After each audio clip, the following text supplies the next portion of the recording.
What's up, guys? Welcome back. View here is immaculate. Check this out.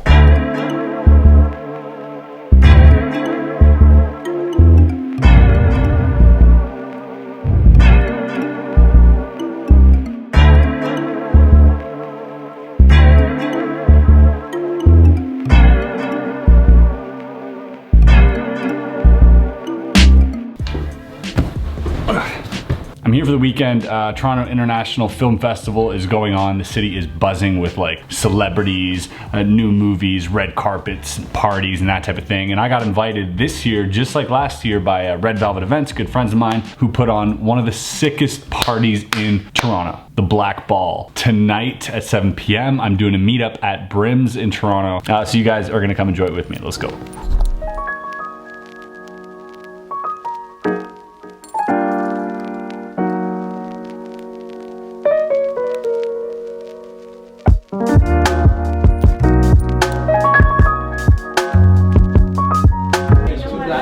Yeah, of course. What's your name? James. James. Hey, say hi to the vlog, James. I'm here at BRIMMZ right now. We're setting up, and I actually purposely didn't wear a hat because I thought I would buy one here, and I did. They hooked it up. Check it out. Ooh. All right, people are starting to arrive. This is the meetup.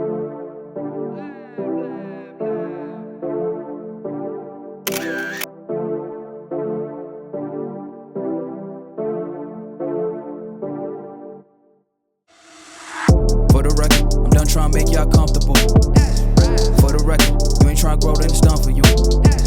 For the record, lab on me going all the way. For the record, Eight of Diamonds. What's your name? Garrett? G-A-R-R-E-T-T.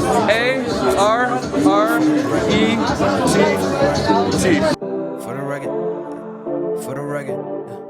For the record. Been a little too nice to y'all. Now I gotta up price for y'all. Snake eyes on dice for y'all. Shoulders on ice for y'all. Frozen. 8-6 all the hate. I won't get involved today. Got lost in the ball and age. I'm flipping the bars. I'm flipping the on record, off record. I still count wins when they doubt it. On record, off record. I let them take advantage. I was wildin'. On record, off record deals. Tell them talk to Colin for the quote. On record, off record. I still want the act, not the ghost. That one? Look at that card. What is it? Can you show me? What is it? Show the camera. 7 of spades, right? The marker that you were holding the whole time. What does this say here? What does that say? Sharpie. It says Sharpie, right? What does that say? Sharpie. Yeah. Sharpie, right? Watch.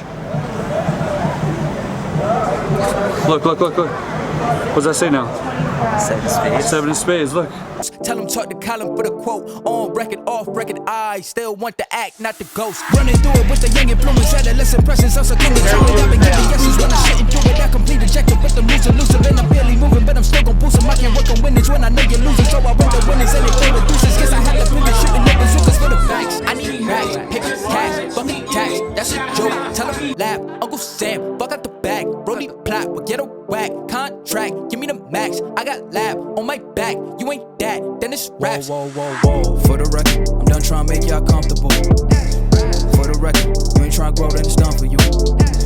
For the record, lab on me. Right now, I didn't film anything after that point in Toronto, but I wanted to recap and I wanted to tell you guys about a few things that you saw in this video. Special thanks to Red Velvet Events for Garrett filming this, part of Red MKT, Red Market. You can check them out on YouTube. So here's the thing when it comes to live performance. Performing magic doesn't always go the way you think it will, and sometimes that's a good thing and sometimes that's a bad thing. I think the mark of, I don't want to say a skilled magician, but I want to say the mark of an experienced magician. Here's the thing, if myself or a peer I'm okay.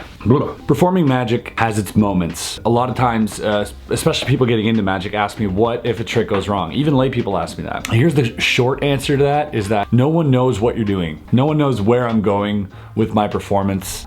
Therefore, having that in mind, adding confidence to that and the repertoire of everything that I know in the back of my head, I should be able to somehow turn this flaw or failure into an effect. And sometimes that effect becomes greater. Sometimes it's lesser, but it's a better option than saying, I messed up. Sorry. And that's one of the reasons I like to do jazz magic. And what jazz magic is basically is just kind of going out there. I start with a deck of cards and I just say name a card and I take it from there. So depending on what card they name, there might be a different scenario. There actually is a different scenario for most any card. Doing it over and over and over and over again allows me to come up with individual unique ways to find their card or to predict their card or whatever it may be. That adding to all the information that I know about this person that I'm performing for. So for instance, if they name a card and I ask them their name or I ask them their birthday or the time it is right now, these are all things that I can use and coordinate with the magic that I'm presenting, this jazz magic. Jazz magic is my favorite magic, and one of the best magicians that I know who does this, one of the best, is Doug McKenzie.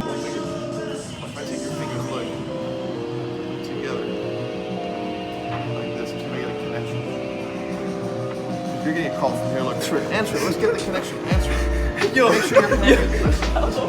You're connected. Don't disconnect. Don't still connected. Yes. Watch. If I take your fingers on 3, ready? Watch. If it hangs up, watch. it's game over. 2, ready? 3. I'm gonna pull them apart like this. Oh my god. Can I go home? I'm done today. I spent this past weekend with Doug, and he's one of the few people who's able to take any situation and to turn it into a magic trick somehow. Any piece of information you give him, he will make an effect out of, which is really, really interesting and really inspiring to watch as a magician. I think it's important to talk about that type of magic because in those moments, and let me tell you, I've had those moments time and time again, miracles will happen. Fortune favors the bold. Fortune favors those who take risks. So in this one clip, when she's like, I asked her to take the cards behind her back, cut them anywhere, take the top card, hold it against her chest. Now at this point, I already know what card she's holding against her chest. I won't get into how I know that, but I already know this. Instead of revealing the card or looking into her eyes and trying to guess it, I'm gonna have her tell me the card, or I'm gonna have him tell me the card, because now I know this information, I know what this card is. Now I'm going to try and psychologically force one of these people into naming that card. So in this case, her card was the 2 of hearts, and I simply said red or black. She said red. I said hearts or diamonds. She said hearts. I said 1 or 2. She said 2, and voila, the 2 of hearts. Now I know what you're thinking. Well, Chris, what if she would have said black? What if she would have said 1? Rest assured that I have an out for every one of those things. And this is not something I thought of before. This is something I just kind of came up because the situation came up, and I knew exactly what I would do if at any point they were to stray from what I was trying to force on them. I'm just gonna leave it at that. One of the strongest components about performing live magic, like close-up magic, is a magician's ability to adapt to a situation, and specifically to adapt to a situation gone potentially wrong. Those are the marks of an experienced magician. Most magicians would cave in under that pressure or give up, which is why experience performing adds so much more to the experience of magic for the spectator, because the spectator wants to believe that you can do these things. They want to embark in that fictional journey, that little fictional bubble that you've created around them. They want to play part of that. If you give up or anything else, then that bubble bursts and you just kind of become someone who's trying to redeem themselves with another trick, and they go, oh, that one was really good, thank you. You know what I mean? It's really important for you to actually go out there, perform, and mess up. Messing up is probably the best thing that's ever happened to me in performance, because through those mess ups, I've created a number of outs and a number of different effects that have come from that. You know, you take that old plot of the magician failing at his trick and then the redemption of him coming back, and in real situations that happens. And so those things tend to create really good magic effects. I don't know where I'm going with this. I kind of just wanted to touch on jazz magic and touch on a magician's ability to play with the circumstance with whatever information is given to him at the time of the performance or beforehand. Keep in mind that the spectator does not know what you're doing. With confidence in yourself and with the experience of performing time and time again, you will be able to get out of those situations pretty easily. At first it might be difficult, but the more you perform and the more you get yourself out there, the easier it's going to become to turn that situation into something incredible. And that's where like a lot of real miracles happen. Once in a while, they will name a card that's sitting on the top of the deck, and that's just unexplainable. There's no sleight of hand, and that for the spectator rules out everything that they might know about magic. So take those chances and you will be rewarded. You might not always be rewarded, but you'll definitely be more rewarded than if you didn't take a chance at all. Luck equals preparation meets opportunity. That's all it is. That's it, guys. Thanks for watching this video. Hope you enjoyed some of that cut together performance stuff. This video was pretty random, but I just wanted to get it out there and talk about that a little bit, and I hope you found this interesting. If you did, let me know in the comments below, like this video, subscribe if you guys are new here and you enjoy this content, and we'll see you on the next video. Peace.